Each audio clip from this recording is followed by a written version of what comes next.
All right, everybody, good evening. And this is a special one-night class called The Art of the Passion. We have with us Anthony Visco, who is a Philadelphia native from Port Richmond, now lives in South Philly. I wanted to catch Anthony because he had offered for our RCAA class to give a small class. I said, well, why not open it to the parish, to everybody? And you're going back to Florence. You spend some of these times teaching in Florence. Anthony has a history in all kinds of things, sculpture, painting, composition, everything. I would always say the best way to get to know an artist is to actually see their work. And so Anthony has a website. If you have Anthony Visco, V-I-S-C-O, I think the best way is just browse his portfolio to get a good sense. And before he begins this on the sacred art of the passion, I'll just make an announcement too that in 2 weeks, we resume a series of St. Patrick's Night class with what's called the Mass in Slow Motion. This will be a class offered by Father Giles, who's seated there in the back. It'll be 4 weeks, and the structure will be to follow the structure of the regular Mass we go to all the time, but to give the history behind each part. That'll take about 3 weeks, and then the fourth week will be the Monday of Holy Week. It'll talk about the history of Holy Week liturgies. So you don't want to miss that. He's a great guy, Father Giles, and has knowledge. So you want to come. The Mass in Slow Motion is a quote from Ronald Knox. And so it's a history behind our present liturgy. So that's in 2 weeks. We'll advertise it more. But Anthony, for the next while, I'm going to hit the lights so we have the slideshow. So you'll be shrouded in darkness. You'll have total control. Okay, thanks, Mark. Thanks for coming. And although I'm calling the lecture The Art of the Passion, and there's a lot of it, when we think of sacred art, if we just focus on the art of the Passion of Christ, it probably is the largest amount. And when we think about it in terms of liturgy, we have this entire season of Lent, plus we have the concentration of it in Holy Week. My introduction, I'd say, into sacred art was through the Passion. Next slide, okay.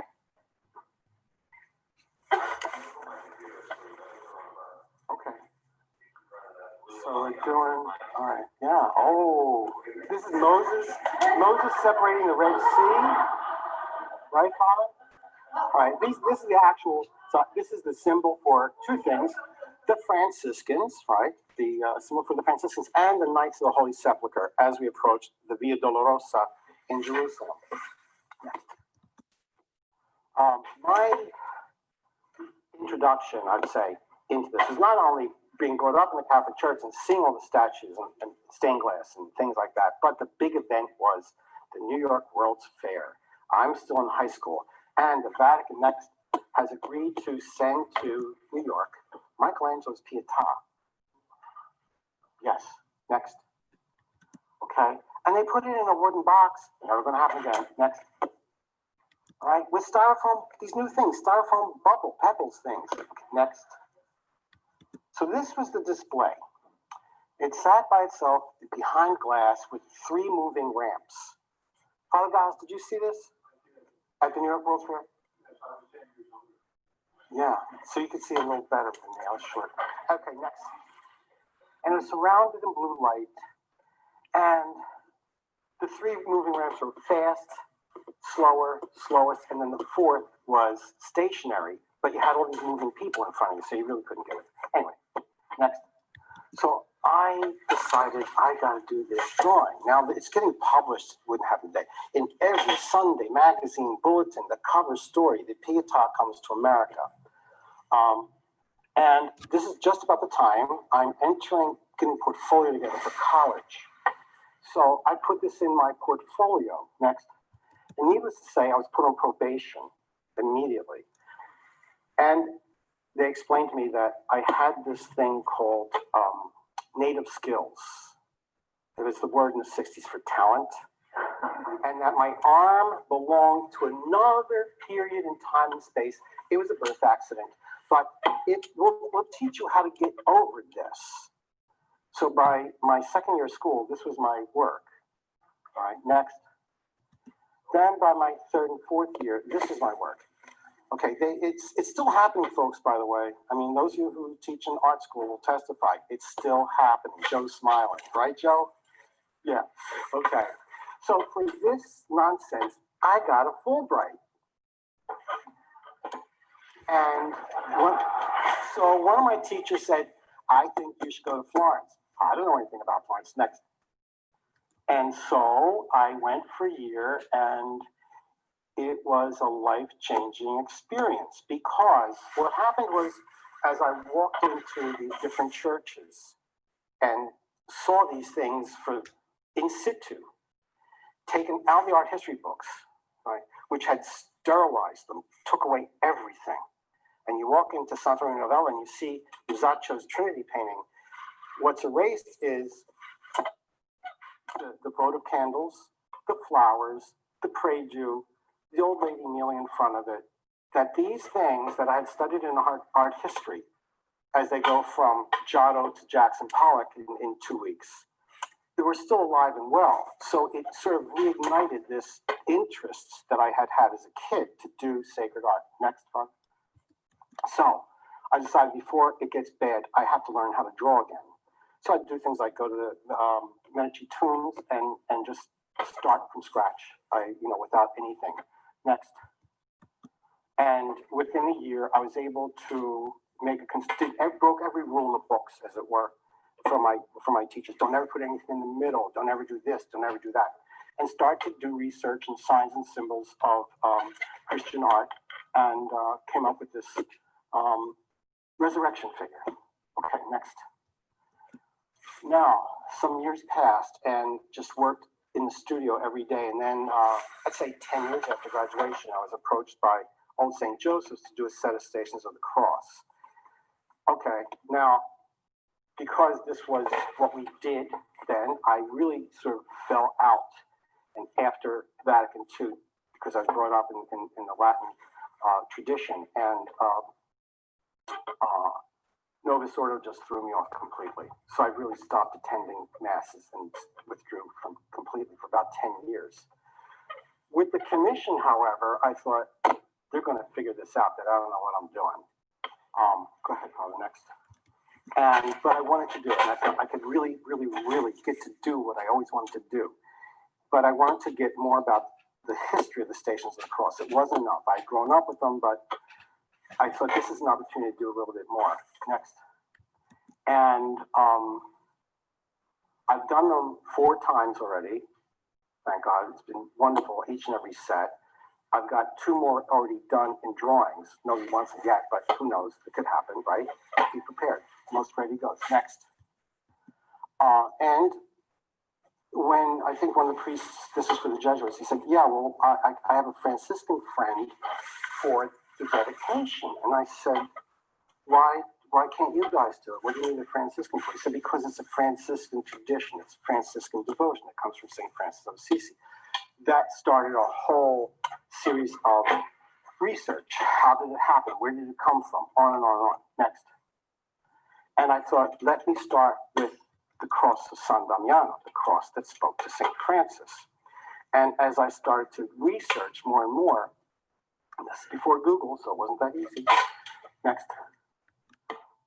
I started to realize that there are these, at the time of St. Francis, that the cross of San Damiano is what we call the Christus Triumphans, the triumphant Christ, awake, eyes open, sometimes regal, sometimes in priestly robes, sometimes even with a crown. Next. As you can see here, this probably had a real crown at some point. Next.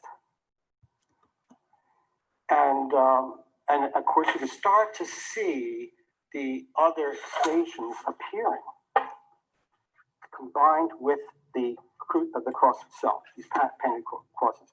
Corpus in the round, by the way, as we know it today, as statuary or sculpture, didn't exist. It really was. It did. It was quite rare. Next.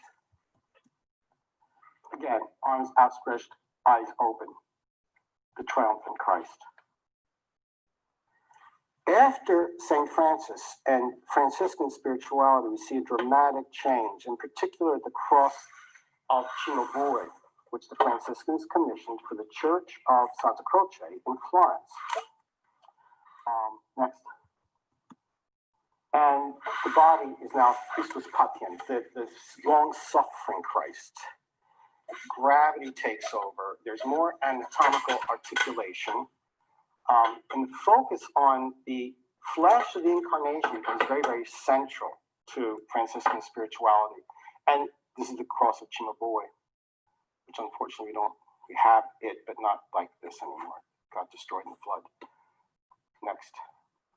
So, and we see his students like Giotto more precise anatomically. And it's not an artistic interest. It really is this interest in how much the flesh of Christ is like the flesh that we had. This is the incarnation. It's incarnational art. Next. This is by Brunelleschi. And this is Michelangelo. It's in the Church of Santo Spirito. And there was this is the stripped Christ, all right? It didn't have a loincloth that was then taken off. This is, yes. It's in Santo Spirito in Florence. Okay, next. Here's another close-up of it. The idea of having these either crucifixions, like this one obviously had moving arms because there was a tradition, even in the Donatello, which is in San Lorenzo, the arms collapse, so it can be dismounted for Good Friday. All right. All right, next. Next one. Sometimes stations would be incorporated in an altarpiece like this. Okay, along with some other mysteries. We're getting closer to this idea of celebrating or contemplating on the entire incarnation, from the Annunciation to the resurrection. Next. And sometimes displayed like this, where it's almost like a maze to go through, the Via Dolorosa. Okay, it's not a straight path. And the thing is, with something like the stations, it's one of the things that within the Catholic tradition that's both private and communal. Right? It's very important in devotional art that we have that sense of this is private and communal. Okay, go ahead, Phil. Now, of course, it could all be sort of,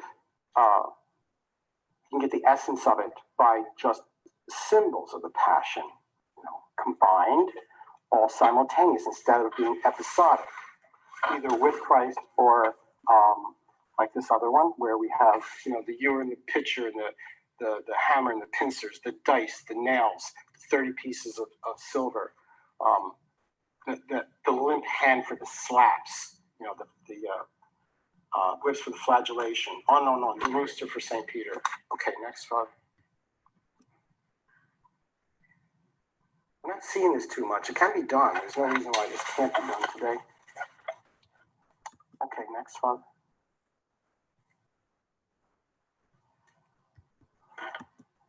All right, now, the tradition of draping, you have all this incredible art, and then all of a sudden comes Holy Week. And everything is draped in purple. Not every church does it, but some continue to do it. So everything sort of the flesh, just like we're giving up certain things in Lent, right? Certain things, the art that displays the flesh, even something like a processional cross, gets covered. The only thing that doesn't get covered is the Stations of the Cross. Next. This is a Pietà figure from St.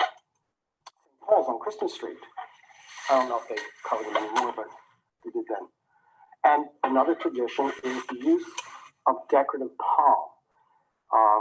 This has become a tradition where we kind of take that one Sunday and celebrate it. There's different traditions there. Go ahead, Father.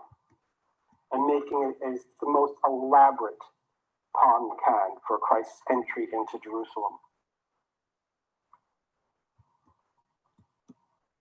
Okay, next. Yeah. Also, the Passion stimulated a lot of composers to write great, great works of music. And, if you listen to St. John's Passion by Bach or St. Matthew's Passion by Bach, It's very, very, very much like, well, of course, it is the reading that we do for Palm Sunday, when we read the entire Passion, but it's in those four voices. Right? You have the chorus, which is the crowd. You have one who's the narrator, one who's Christ. Okay, so it's the same thing. They're beautiful works. If you get an opportunity, you should really, because they're going to be coming up in during Lent. Somebody will be doing, yes. Clarify, because some people are newer to the church, so Good Friday we do read the gospel that way with four voices, right? Yes, yeah. If you ever have the opportunity, and I've only heard this once, there is a priest in the Archdiocese, Father Jim Carey. He's the only one I know. Maybe you know other people. He can chant the entire thing in Latin with four voices, and they're very different tonalities. And you're just speechless afterwards, because you heard it and you see these different, how off they are when the crowd is speaking, how off they are when Pilate speaks, and how beautiful it is when Christ speaks. Amazing, amazing. Okay. This is for Angelico, Dominican, Beato Angelico. He's a blessed, all right? This is his painting of the entry into Jerusalem. Okay, next. This is Giotto's, of course, very famous one. I don't know why that's not fitting, but next. This is a guy who I was very inspired by as a child, Jacques Tissot. Oh, you're nodding your head, you know? Yeah. How come you know?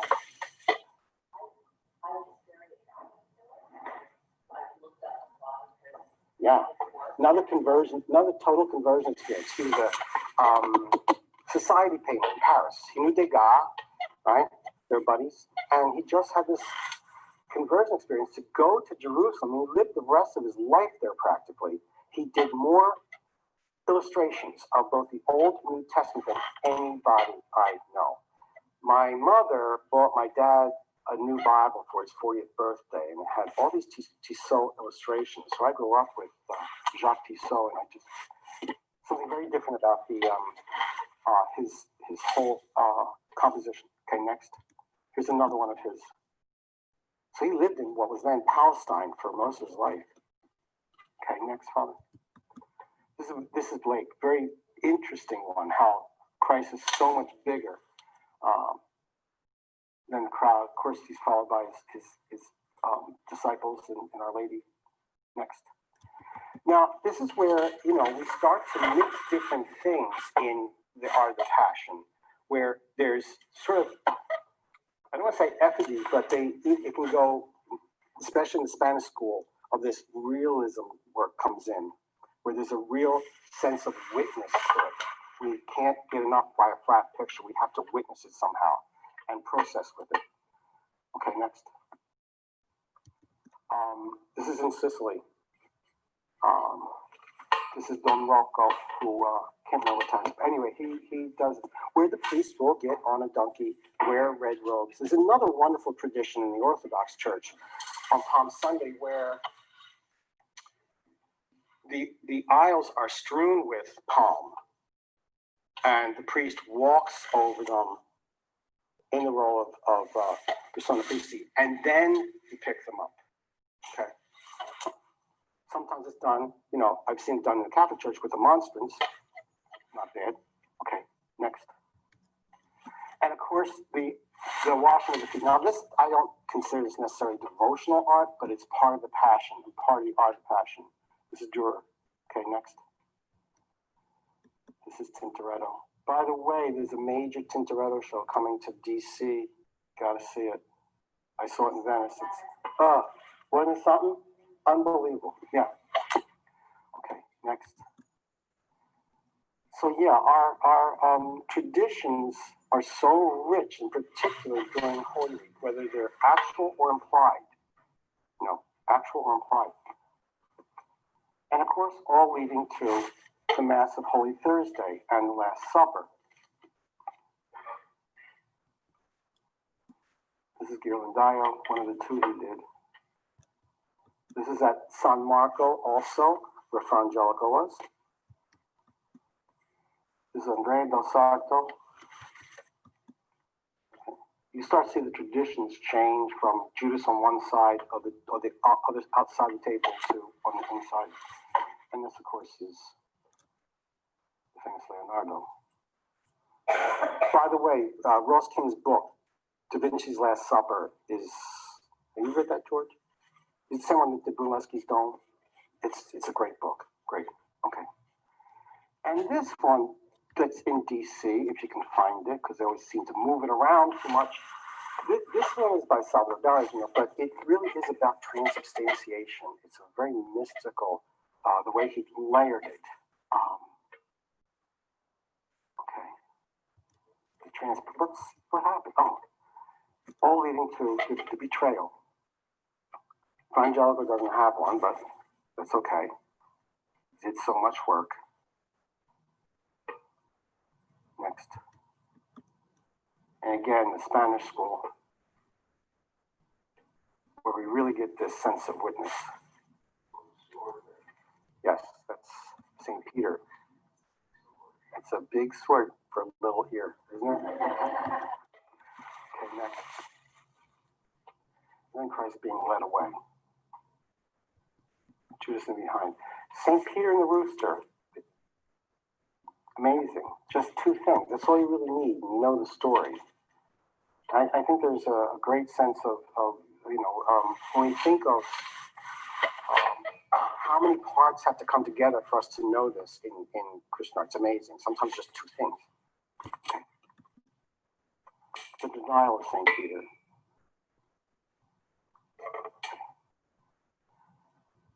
Christ before the high priest. And you can see artistically the play of underlighting in these things, right? And of course, Christ in repose, right? For after the Holy Thursday Mass, where the Blessed Sacrament is put in a repository. Next. And there is an art to this because it is to be like as much as we can make it, a garden, right? All right. Aside from St. Francis, we have the good St. Dominic, who gives us, through Our Lady, the Rosary, and to use in contemplation on the life of Christ. One of the series is the 5 mysteries of the Passion, the sorrowful mysteries, as we know them. Okay, next. And sometimes in sacred art, it's depicted like this, with all 15 mysteries, starting with the Agony in the Garden. This again is by Fra Angelico. It's a unique one in the sense that Fra Angelico has a unique way of, because we consider the Rosary now a Marian devotion, tries to put Our Lady in almost every scene. Again, it's not scriptural, but she's not far away. Okay. This is Donatello relief on the ambo of San Lorenzo. Okay. And this is my contribution. This is for a rosary walk I did in La Crosse, Wisconsin. Cardinal Burke wanted them in blue to look or be reminiscent of the azulejo styles of Portugal. So I did all of them in just monochrome blue. Okay, next. This is Fra Angelico again, the second mystery, the scourging of the pillar. Next. Ghiberti. Next. Visco. I tried to do different scenes. So, for example, I have Pilate's wife. I tried to incorporate these vignettes of Pilate's wife telling him not to do this, that she had to do. Fra Angelico doesn't have a crowning of thorns or whatever, but he does have this with Christ crowned and being mocked. And again, St. Dominic and Our Lady in the scene. Okay. Next. Yes. Please, please. In San Marco, most of these are in San Marco. Oh, yes. The primitive Dominican constitution used to say that Dominican friars could only have in their room image of the Lord, Our Lady, and St. Thomas. Ah. So Angelico very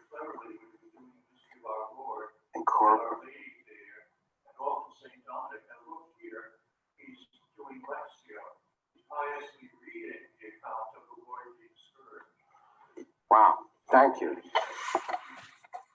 I'm taking that one. Okay, next, Father. He does have this face of Christ crowned. This is not in one of the cells. The other paintings that Father's referring to, there's one in each of the friars' cells. It's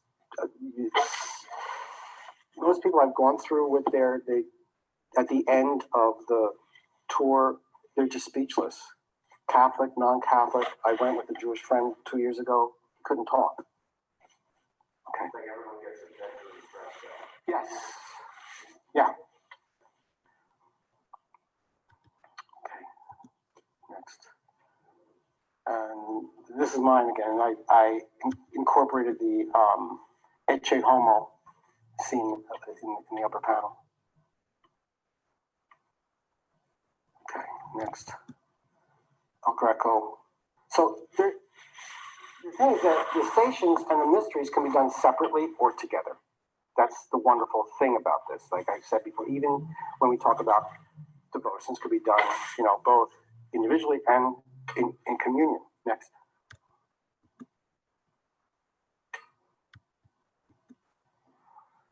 This is Fra Angelico's crucifixion, and attention again to the skull. All right, because we see this, but we don't see this as often as we used to. All right, next. And we know in the scriptures it's called the place of the skull. However, according to the Golden Legend, it's where Adam was buried. Okay, next. You see it here again in Van Eyck, which is in our museum, right? Which is White Van der Weyden. Next.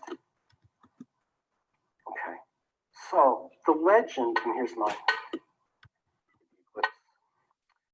The legend is that at his death, the seed from the fruit of the tree of good knowledge was put in his mouth. And from that skull grew the tree Christ was crucified on. Okay, next. Isn't there a next? Yeah, there is. Okay, sorry. I did that twice. Sorry. So, if I can get over here. Here's the death of Adam. This is a Piero del Francesca cycle at the Church of St. Francis again. I found out a lot of these commissions are Franciscan. Church of St. Francis in Arezzo. It's the finding of the true cross. Okay, next, Father. Death of Adam. We're going to come back to Adam and Eve, because they do play a great part in this mystery of the Passion. Next. Here's St. Francis and St. Dominic meeting, okay? Because the two actually did meet in life. Next. And this is the stations. I'm going to introduce this. This is the Titulum by Jacques Tissot. This is how he introduced the whole thing. He did hundreds of sketches. Go ahead, Father. Of Jerusalem itself, of the Via Dolorosa. Yeah, it weaves in and out. I've never been, but okay, first station. Next, Father. This is Jacques Tissot again. Another one he did. I couldn't include all the paintings he did of Christ before Pilate. This is not crop. This is the whole painting. All right, next. You know, it's interesting, and I don't know where he got it from. He has Christ in chains a lot, and there's always been this discrepancy. Like, where did this come from? Because we see it in Mel Gibson's film again. All right, this is the one on the left is my first station for Old St. Joseph. The one on the right is the station I did recently for Our Lady of Guadalupe in Buckingham, PA. I always try to put an animal in them. This is the rooster again. Next. This is Jacques Tissot, Christ being pushed down the steps. It is the Santa Scala of Rome that got transported from Palestine to Rome with these spots of where Christ's blood was. You walk up on your knees. If any of you have ever done this or been there and seen it. But this, probably he did. He probably knew about it. Next.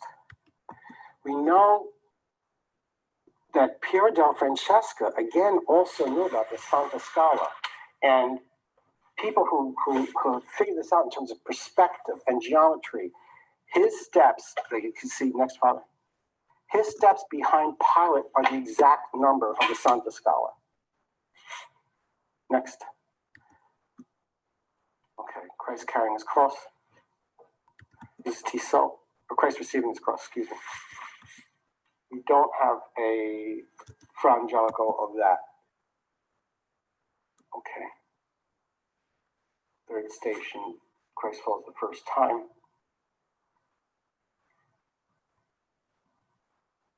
The dynamics of the Tissot are just really quite amazing to me. Okay, next.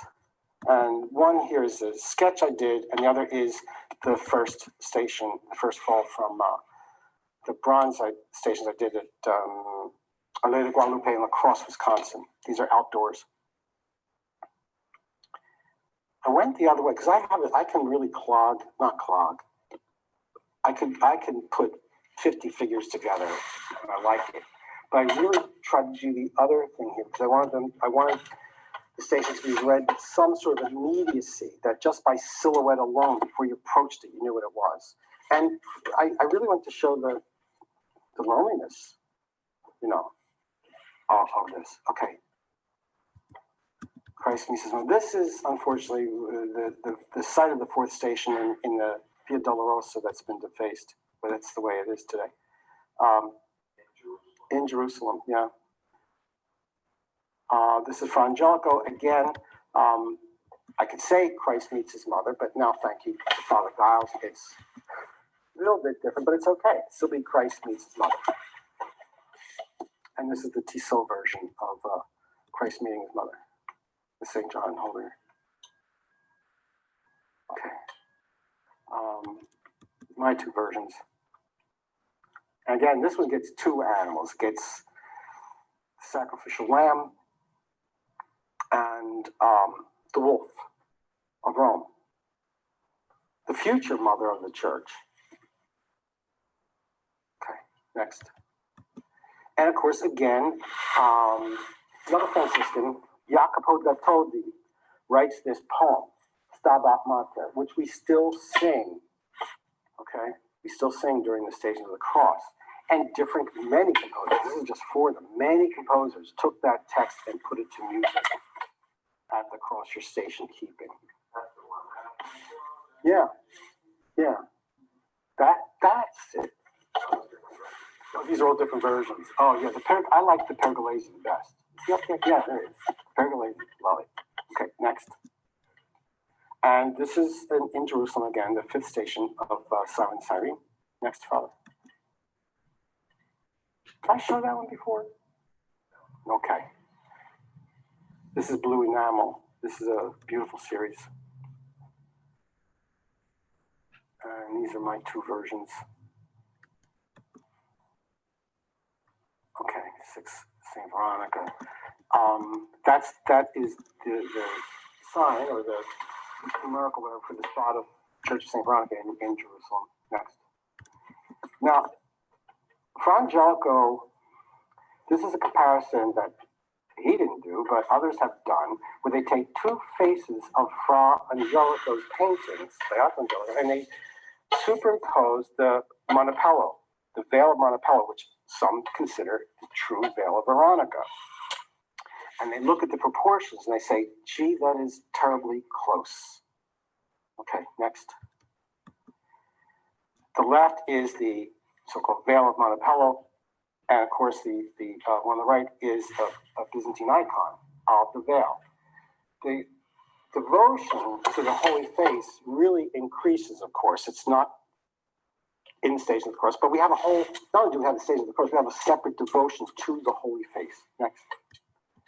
And this is Tissot again, with Veronica just holding up the face of Christ. Next.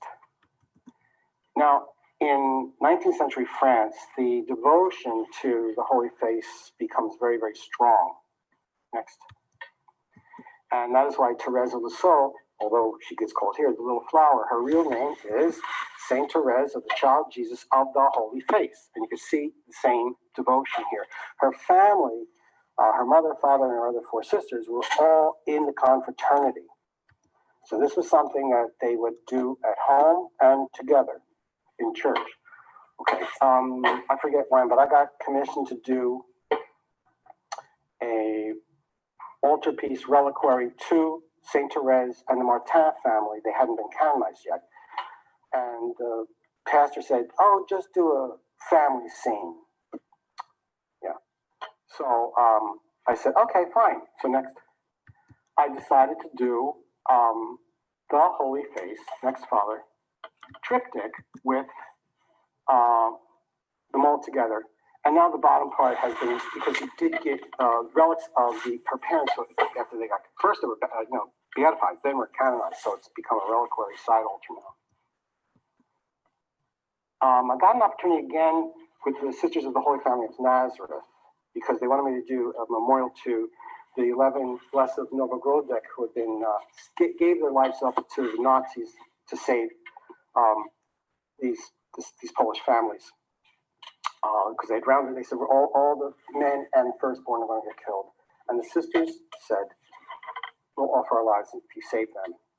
And most of the scenes are done, the sisters falling in this big open pit and the Nazis shooting and all. I can't do it.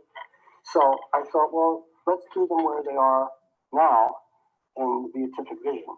And the sisters said, fine. It's in the convent there. And I hate doing shoes. So I didn't put any shoes on them. And I always tell clients, they say, well, they have no shoes. I say, they're on holy ground, Father. It works. But what happened was, after I did it, the bodies were exhumed and they had no shoes. The Nazis took their shoes. There you go. Next. Seventh station. Christ falls the second time. Oh, there's Tissot again. Oh, I showed that. Darn. Sorry. Okay. And this is my two versions. Eighth station. It's funny because he calls this one the Women of Jerusalem, but you don't really see them. Okay. This is my clay version and my plaster version from Old St. Joe's. How are we doing for time, Father? Tell me. Yeah. Oh, what do I do? It's black. Wow. Okay. Okay. All right. I'm fine. I just don't. I got a lot. Okay. Next. Third fall. This is Tiepolo. So again. Yeah. And this is mine. Now, from 10th, 11th, 12th, 13th, 14th, it all takes place in one small area. This is so stricken Christ. Next. I've done a couple versions of this, of course. Oh, Father, can you back up for a second, please? The space on top, I know you can't see it, but each one of the stations in the cross have a symbol that isn't directly like the other signs and symbols I showed you earlier of the Passion. This one, for example, is a butterfly coming out of a cocoon for the stripping of Christ. For the first fall, I have an apple with 2 bites taken out of it. So they're very different, but they went along with it, and Cardinal Burke liked them a lot. This one, if I ever get the opportunity again, this is going in it. This is a German painting. I don't remember the author's name, but when I saw it, I thought, this is Our Lady draping Christ. It's so moving. Okay. This is Fra Angelico Crucifixion, Christ being nailed to the cross. This is Tissot's version. Very vulgar. Next. And this is a sketch and the beginnings of a painting. 12. Okay. This is the spot in Jerusalem. They consider that the spot where the cross was put into the ground. Next.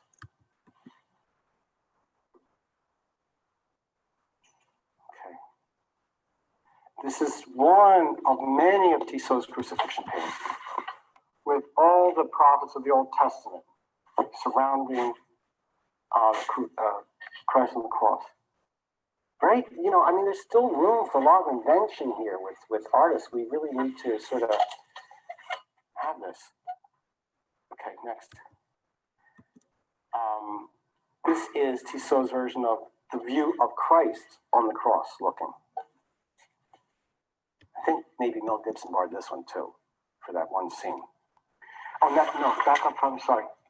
This is the disciples who ran observing a crucifixion from afar. So he really reads, very carefully reads between the lines. This must have happened too. This must have happened too. This must have happened too. Okay, next one. This is a Dominican commission by Pietro Annigoni, a Florentine fresco painter. He's got Adam and Eve on one side, the fall, and Cain and Abel on the other, and the deposition in the middle. Okay, this is two versions of my crucifixion. One is the cross and, Guadalupe here, and the other for La Crosse, Wisconsin. 13th deposition. Oh, sorry about, didn't see that stuff. It was somebody else's. Oh, boy, nasty. Okay. I can never understand that. It's just, what's that? I mean, he didn't do it, Frangelico did it. How do you copyright it? Unbelievable. Okay, this is one of the most magnificent Templar paintings ever by Frangelico. Okay, next. This is Tissot's version. There's hundreds of deposition paintings. So I think it's one of the major themes of a lot of artists, both sculpture and painters. Another deposition. Excuse me, Our Lady of the Crucifixion. Two studies for two different stations of the cross-eyed data. Next. The Pontormo deposition, Florence, one of the most famous in the world. Next. And Pontormo puts it in the same little side chapel as the Annunciation. And, you know, we sometimes forget that the Annunciation, March 25th, most often falls within the season of Lent. Sometimes, and the Orthodox Church thinks of this as one of the most auspicious of days, when March 25th is Good Friday. So there is also another tradition of the Annunciation with the crucifixion in the background, or the crucifixion with the Annunciation in the background. Okay. Next. This again, you can see the movable arms here. Those are Dr. Seuss characters. Yes. Yes. The Knights of the Holy Seuss. Okay, next. The tradition of having life-size figures, where we get this sense of witness, and two things, witness and ongoing. Here's the dead body of Christ, but everything else is moving. These are, this is in Bologna. Okay, next. Yeah, intense. Okay, next. Next. And they're in their own little chapel. This gesture of St. John holding his hand up like that is not uncommon in that school. Next. Okay. Another version of it. Another version. These are all terracotta.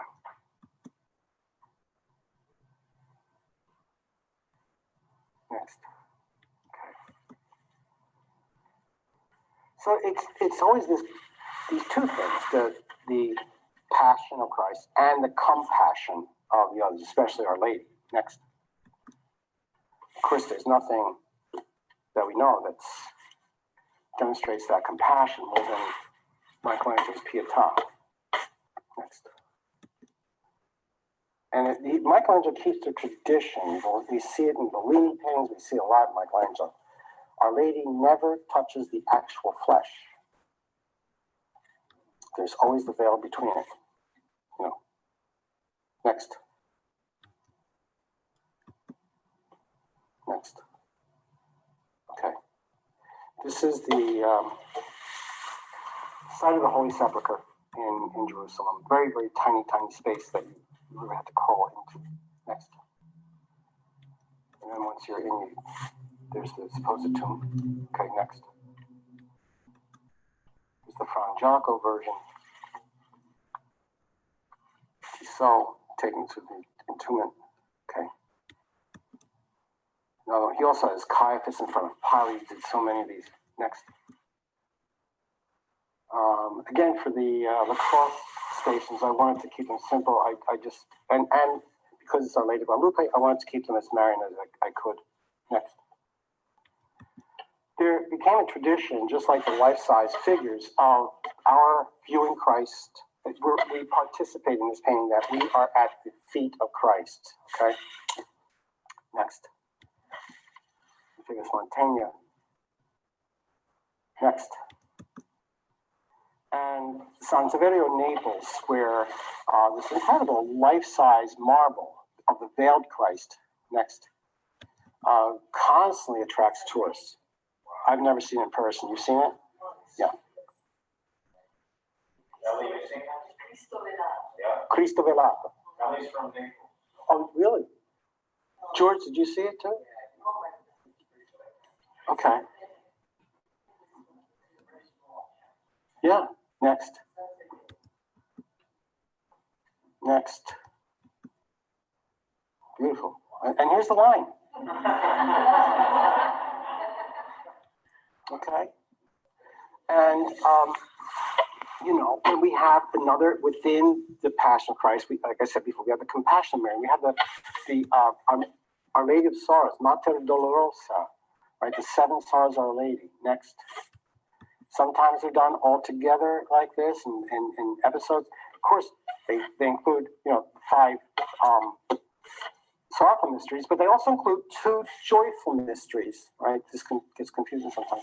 The presentation of the temple and the finding of the temple. And why? Because there is the premonition. There's joy, but there's also the fear of losing it and the knowledge that is going to be lost. St. Simeon tells her, and a sword shall pierce your heart. And Christ tells Our Lady in the temple, didn't you know I had to be about my Father's business? So there's a little bit of pain in the joy of finding Christ. Okay, next. This is Our Lady contemplating the Passion with the 7 swords. Yeah, next. Sometimes it's just a heart with 7 swords in it. Okay. I did that for the 4th station in La Crosse. It was just a bronze heart with 7 swords in it. Next. Next. But we also have Our Lady in the Eucharist in this Ang painting. And there's another devotion that is not necessarily Lenten, next probably, adoring the body of Christ. And it starts in Europe. Now, I've tried to research who says it came from St. Charles Borromeo, who says there were 2 Dominicans. Don't know that. God help me. Next. And it's 40 hours. Now, I grew up knowing what 40 hours was, but I didn't know 40 hours was in commemoration of the 40 hours Christ was in the tomb. So we don't necessarily do it during Holy Week, right? But it's the 40 hours of Christ in the tomb. Next. And we know from Scripture that 40 is the number of trial, of probation, 40 days, 40 nights, 40 years, right? So yes, it's our trial and our probation during that time, 40 days of Lent.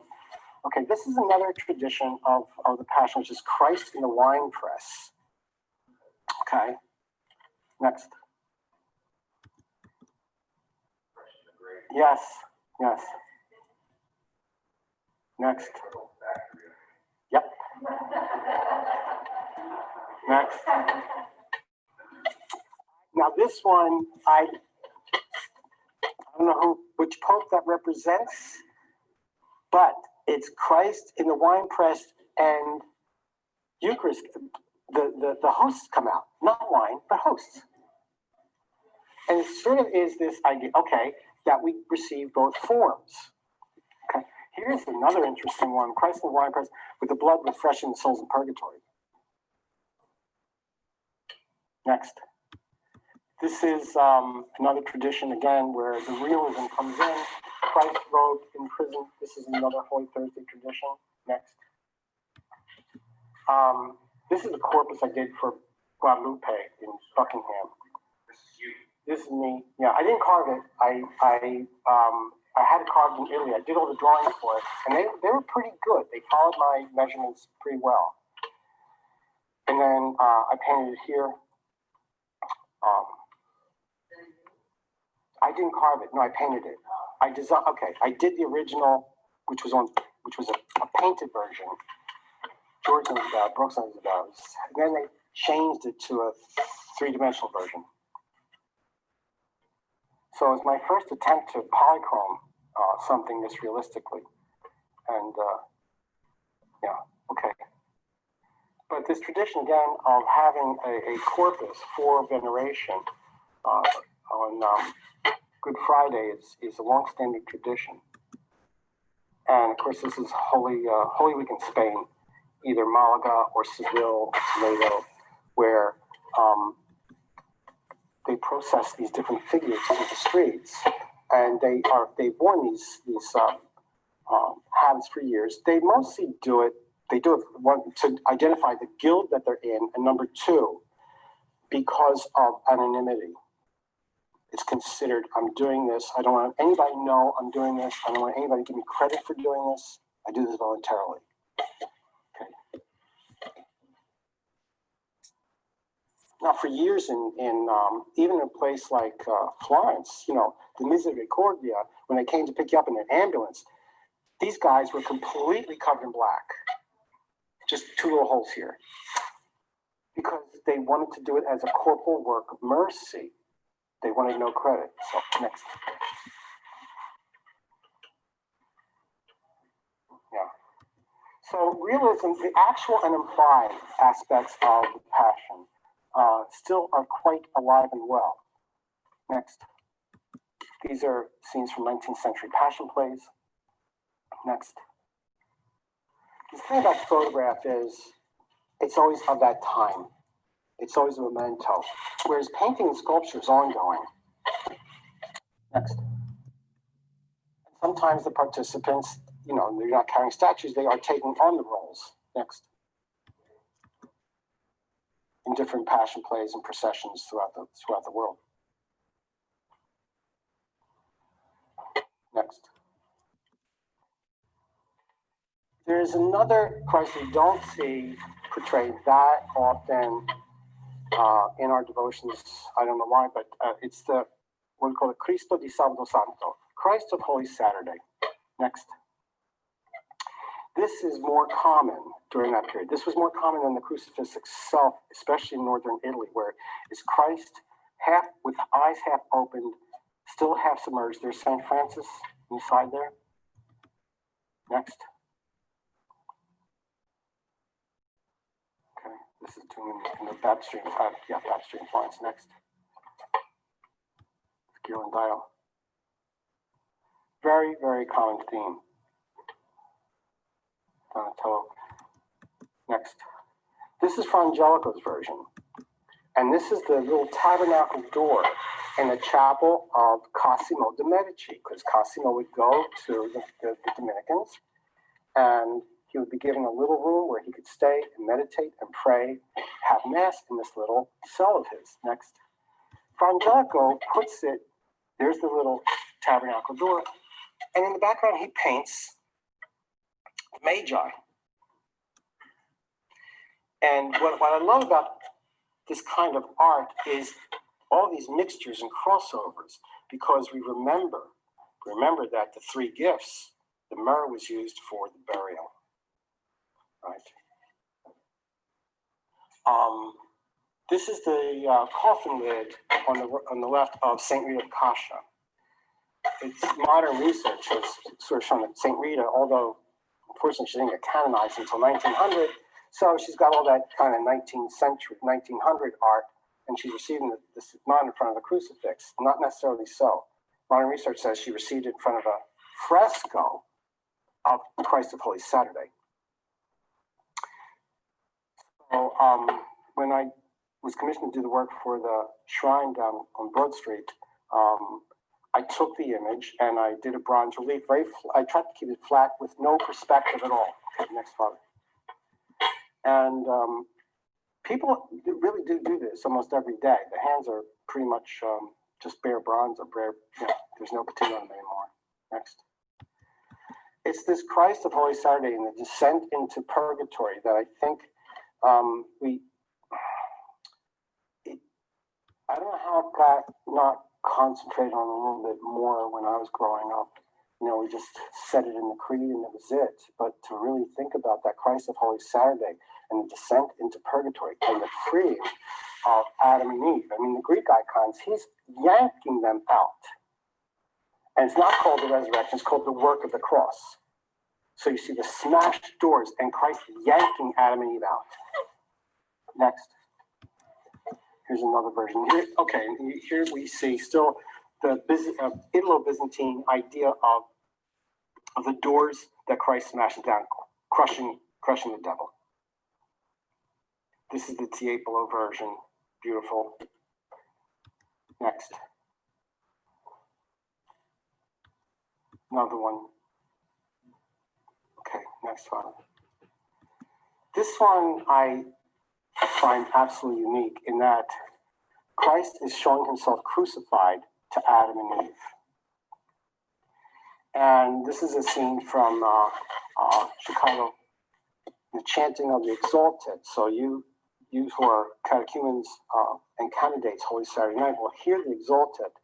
And in that is the O Felix Culpa, O happy fault. Because without the sin of Adam, we would have not had such a great Redeemer. Right? So it starts this whole cycle again, and there's these depictions that we don't see too often of, here's Our Lady pointing to the crucifixion of Christ with Adam and Eve. And the skull on the tree. This association of the fall, the fault, and the redemption. Yes. It looks like hosts, yes. Yes. Well, she's the first monstrance too, right? Here, another one. The Annunciation. Remember what I was saying? The Annunciation with this in the back. Okay, here's the Annunciation with the fall in the background. The Annunciation with the expulsion from the garden. Next. And here's our Fra Angelico Annunciation with the expulsion from the garden. And we need some contemporary artists to bring these same themes up to date, I think. We need to educate them, next Father. And because we need to continue these traditions, not for tradition's sake, but for invention, to discover new aspects of them, to teach them. We can't learn this in school necessarily. It's a lot of different things that have to come together in order to do this. It is practice. This guy's from Malta. He does some pretty interesting stuff, mostly for processions. But yeah, it was. Yeah, I did. This is what church. What church was this for? Huh? Where? Where? Yeah, I think that was it. I did two of them. There were two brother priests that did. Yeah, and so we have to bring this into the classroom. This is composition class I did in Florence last winter. Next slide.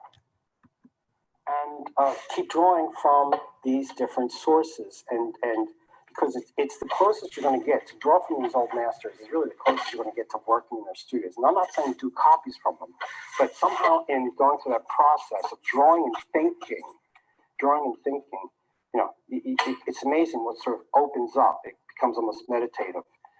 So we have to encourage young artists to continue this somehow. We have to really follow the letter of Vatican II, which was to commission contemporary artists. That didn't mean modernist, it meant living. Okay? Anyway, I thank you for your attention. If there's any questions, I'm here.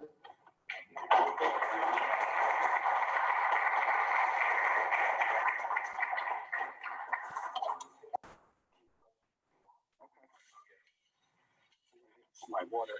Anybody, any thoughts out there? I have one thought too.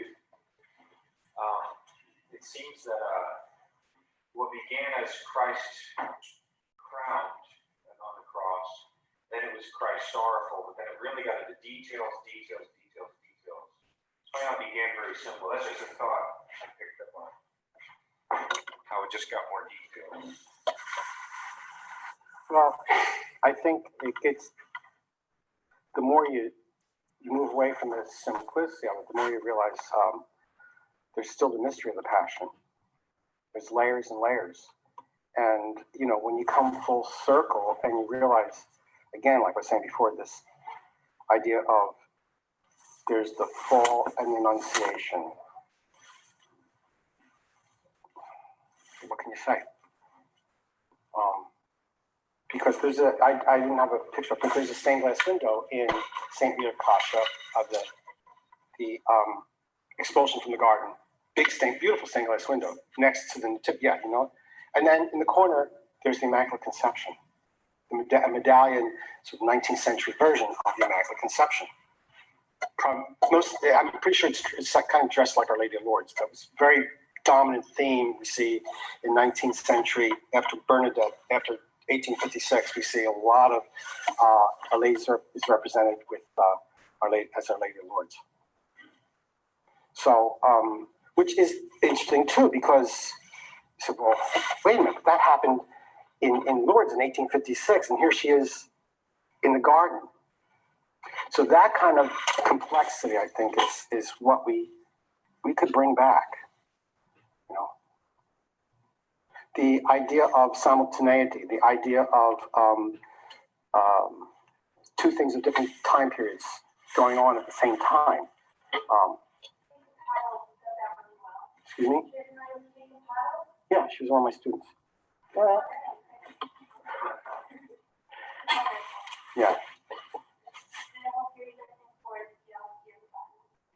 Yeah, she was at the Florence School for 2 years. Yeah. Yeah.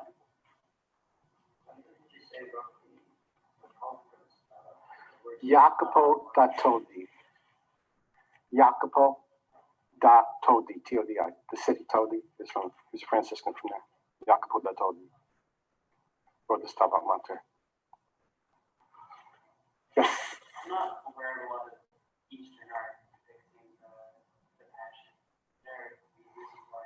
Well, yeah. Yes, okay. The reason is that in the Byzantine school, there are prototypes that you pretty much stick to. In the Western rite, the Roman rite, the Latin rite, we as artists are given a freedom, but also a responsibility. Right? So it has to still be within good catechesis. It still is to teach something. It still is to learn something. But, you know, we're not doing it in the same sense where I have to do the same painting of St. John the Baptist every time. So there are certain images, but not as compounded. And plus, you know, let's face it, everything I showed tonight, with the exception of a couple things, had perspective.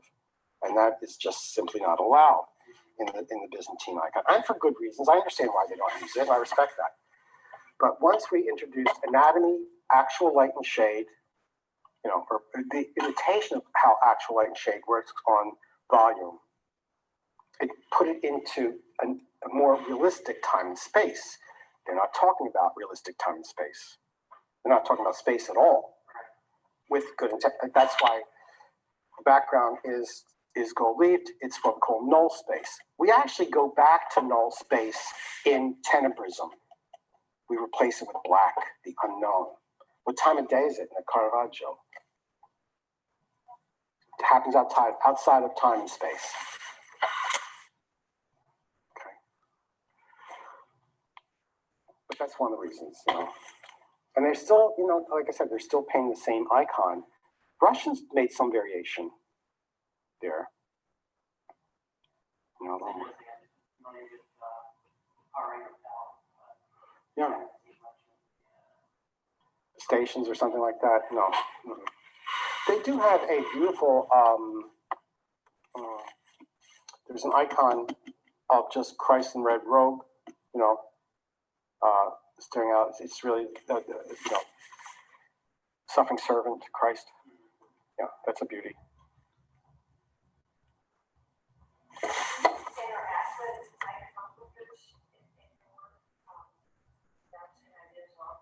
Yeah, I have one friend, Susan. We talk about this stuff a lot. She's trained in the. Well, the two biggies are the Greek and the Russian Orthodox. Susan studied Russian and still gives workshops. She actually teaches a course at Villanova University in icon painting. Yeah, so it's still. The thing is that what's happening that I don't like. I like real icons, the real thing, you know. And that by that I mean the ones that are used in devotion and liturgy. But this new thing where you take a photograph of Padre Pio and you copy the photograph and then paint this yellow ochre background, because what's happening with a lot of lazy Catholic artists, they figure, oh, I'm just going to go flat.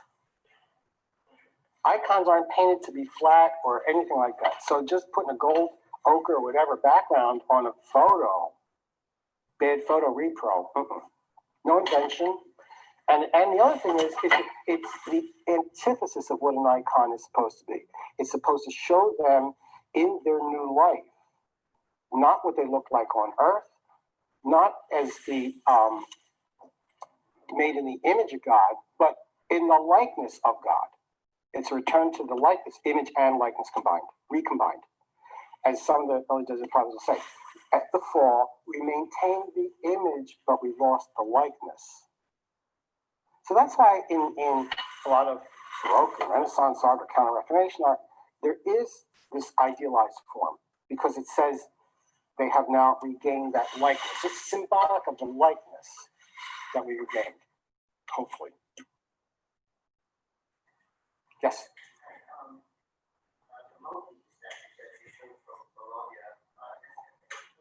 You're not Moki. Moki. The Moki. Moki was a, yeah. I'm struggling out the two names of the two different artists, but Nico Dapka is one of them. Moki is a sculptor who did very, very dynamic figures. He does the Veronica in the Vatican, that big Veronica with the veil, you know, this one. And then did an Annunciation for the Church of the Cathedral of Orvieto. That's just, again, it's this sense of ongoing and witness.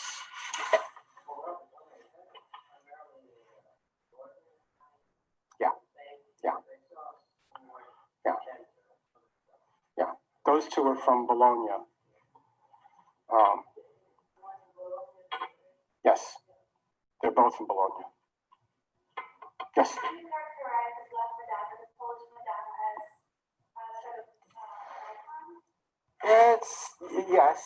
But not in the Eastern or the Orthodox tradition. But it definitely, we have a whole period like that within Catholic art as well.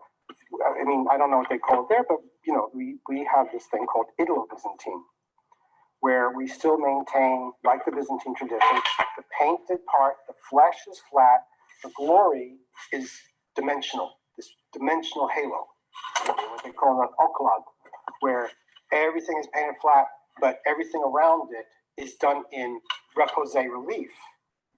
Okay? So what's holy and glorious is actual, flesh is simply implied. Sort of a reversal. But you'll see that like even some Frangelicals have a dimensional halo to them.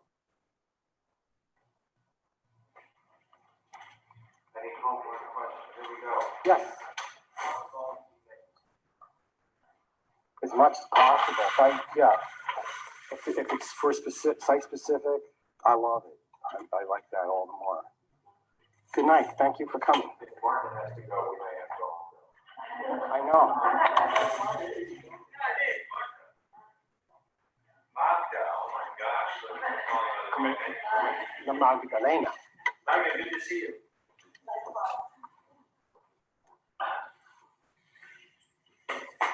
All right, I think we have one more big round of applause. Thank you.